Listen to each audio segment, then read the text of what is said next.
Well, at about this time, the other day, we were talking about this crazy story in Saturday's Buffalo News. And it was about the cops being called multiple times to this restaurant called Valenti's up in North Tonawanda. Come to find out, the wife of the guy who's running the restaurant, she was arrested for writing a bad check. She'd been nailed for this before and some other charges as well. Then, as you crawl down the rabbit hole a little bit further, you come to find out that he had said at some point, not once but twice, once to Channel 7 and once to Janice Oken of the Buffalo News, that he had been on an Iron Chef America. He beat Bobby Flay and kicked his ass. That's quite an accomplishment. His wife said it was the parsnip episode. Parsnips. It was the parsnips. That's what did him in. That would really stand out. It would. But then, a guy named Alan Bedenko, he goes by Buffalo Pundit, now writes for Art Voice, amongst others, determined, wait a second, that doesn't sound right. Iron Chef America wasn't going on at that time. Nobody has any sort of knowledge of a parsnip episode. And did he really graduate from the Culinary Institute? Well, this led to a lot of writing and accusations and web postings, and hell, we didn't know anything about this. Right. A lot of this was over the Christmas holiday. So we brought Alan on, and he goes, and he goes, I checked every episode of, Iron Chef America, and I found nothing. And of course, there's a greater point, which I think even he tried to make, which is, nothing will infuriate you more than someone lying on their resume. You could be a competing restaurant, for example, and some guy's lying about his background, only to find out none of this is true, and he's stealing business from you based on lies. No one likes anything based on lies. Right.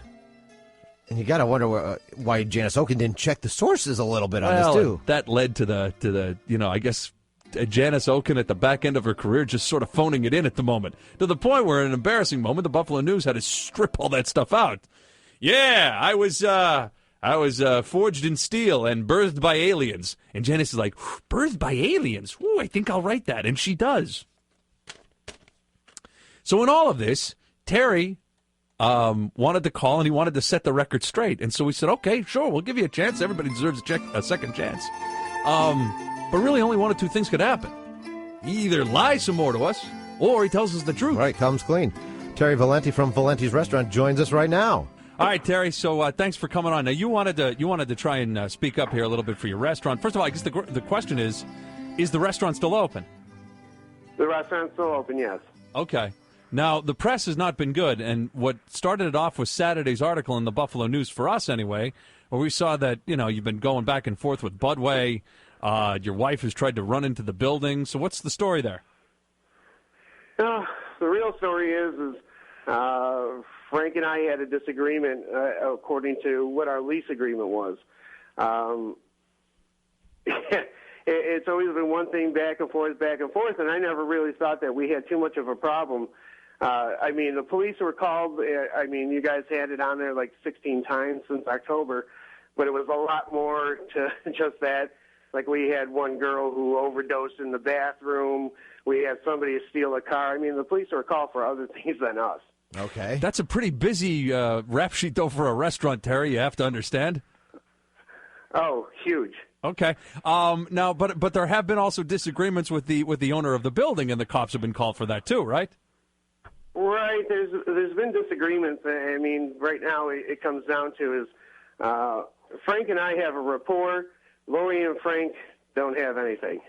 Okay. And really it stems down to two hardheads that battle back and forth to the point where, when Frank was doing the stuff that, like the illegal eviction for no reason, and, we even showed Channel 7 News all the receipts that we don't owe anything, things that are paid in full, things, and it's just back and forth. And now, it comes down to it. No, but just let me ask you, Terry. Terry Valenti's on from Valenti's Restaurant. Is it true, though, that she bounced the check? No. Yes and no. I can only say yes and no. What ended up happening that day, and the truth is, and, just so we all know, Mark Carney is representing us in this, the day that we were chained out, which was a Sunday, which was part of that illegal eviction, Frank told us to let's go into the restaurant, let's get this worked out. We go inside. He said, listen, he goes, you got to give me money. And I said, Frank, we don't owe you for December because our original agreement, we moved in September 26th. We were supposed to have October, November, and December, 3 months worth of rent for free. and being January being our first month. So we were hemming back and forth. He said, listen, just give me something. And I said, and the day before he sat with Lori, and Lori said, listen, I can't give you a check because we had the cash in house. He's like, well, whatever that was. Well, anyways, when Sunday happened, there was a check that was written, which was not signed, absolutely not signed. And what ended up happening, I paid Frank cash. Got the receipt, cash was paid in full, everything I thought was hunky-dory. The next day he did not try to cash a check. He took that check that, we originally were going to give him that we left on the counter, which seemed to have disappeared. But whatever. And with it not being signed, he didn't try to cash it, just asked if there were sufficient funds. The bank said no. Lori got arrested, got bailed out, and now it's, that's for the attorney, our attorney to go into court and figure that one out. All right, Terry Valenti of Valenti's Restaurant is on with us, and we found out that from the Buffalo article on Saturday is that there have been some disagreements with the owner of the building. All right, so it sounds like that's been cleared up for the moment at least. Or it's in the process of getting Or in the cleared process, and you're open for business, right? Yes, we are. Okay. So now the second thing I think people had a problem with was because some of the reviews I've read was pretty good red sauce. I mean, you do a good job, so they like the red sauce. What they've had a problem with, Terry, was you saying that you were on Iron Chef America. And once again, I never talked to Janice Oken, just so we're on the same page. I never spoke to her, never carried on a conversation, nothing. I actually have never really talked to too many people. It was more or less Lori. The truth of the matter being is that, and I'm being straightforward, is that in Florida, we did what was called a mock Iron Chef, which got blown way out of proportion. And so that we didn't mess with any of the licensing, we said 2003, which is, it was one of the chefs, myself from Captain Harm's, which is a resort, not a fish house, just so we're on the same page. And everybody can look that up online. A fish house is, calling me a chump, and I didn't like that. But the bottom line is, no, I did not graduate from CIA Institute. I lied on an application to get a job. I'm not going to sit here and say anything other than that. And that followed me here, because when they wrote something like that in the paper in Florida, I was like, okay, well, hopefully I don't get in trouble. But I'm telling the truth about that. Yes, I did.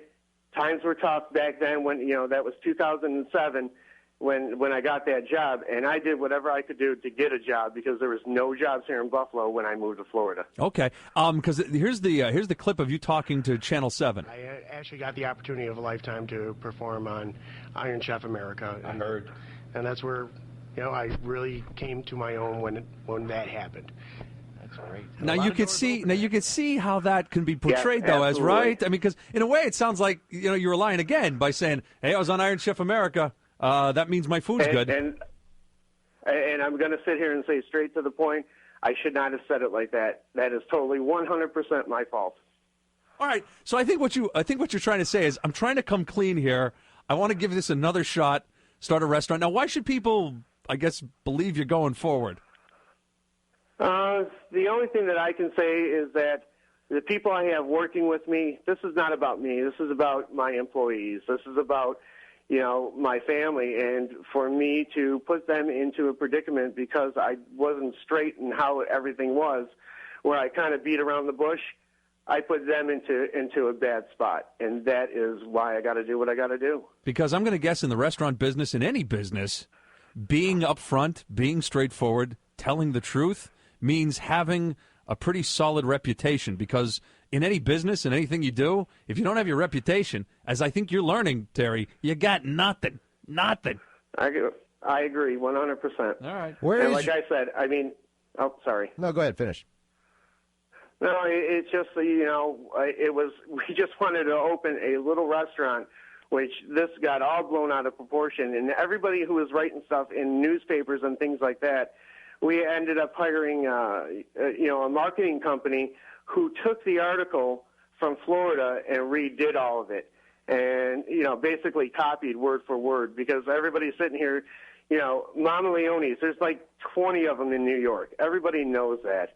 And did I work at one? Absolutely. Did I work at the one there? The famed one? No, and I never claimed to be the famed one. I just said Mom Leone's in New York. So you told it. So you told some lies there at the time, and I guess what sorry. happened? No, I was just going to say that, Terry. So you told some lies in that one, and it got carried forward up here, as you mentioned before. All Yes, right, sir. and then you brought up the Iron Chef America thing, and that cost you even more. You can imagine even too how some restaurants would be pissed at that. It's like, there you are trying to get an unfair advantage, talking about how your restaurant comes from Iron Chef America, and I'm just trying to start a sauce joint myself, and I don't have that background. So you can understand the blowback, right? I understand completely, and that's why it was. I have yet to talk to anybody. You guys are the first people I've actually talked to.